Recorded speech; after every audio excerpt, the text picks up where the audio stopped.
ಜನ ಜಾಗೃತಿ ಮೂಡಿಸ್ಬಿಟ್ಟು ಜನರಲ್ಲಿ ಏನು ಅನಿಸಿಕೆ ಇದೆ ಅದನ್ನು ತೆಗೆದುಕೊಂಡು ಮುಂದಿನ ದಿನಗಳಲ್ಲಿ ಚುನಾವಣೆ ಸಂದರ್ಭದಲ್ಲಿ ಏನು ಮಾಡಬೇಕು ಯೋಚನೆ ಕರಾವಳಿ ಪ್ರದೇಶದಲ್ಲಿ.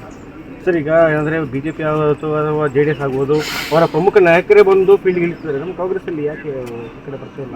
ಕಾರ್ಯಕರ್ತರು ನಾಯಕರನ್ನು ನಾಯಕರು ಬರ್ಬೋದು ಅಂತ ಯಾರು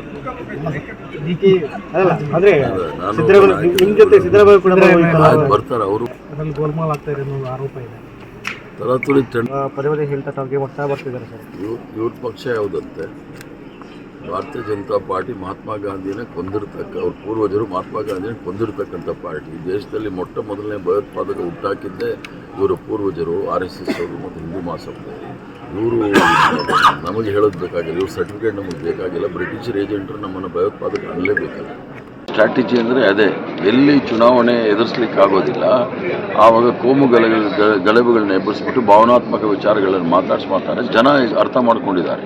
ಪರೇಶ್ ಮೇಸ್ತಾ ಕೇಸ್ ಆದ ನಂತರ ಇನ್ನೂ ಹಲವಾರು ಘಟನೆಗಳ ನಂತರ ಇವರು ಜನಗಳ ಹೆಣದ ಮೇಲೆ ರಾಜಕಾರಣ ಮಾಡ್ತಾರೆ ಅಂತ ಎಲ್ರಿಗೂ ಸಹ ಅರ್ಥ ಆಗಿದೆ. ಅದರಿಂದ ಈ ಸಲ ಬುದ್ಧಿ ಸರಿಯಾಗಿ ಕಲಿಸ್ತಾರೆ.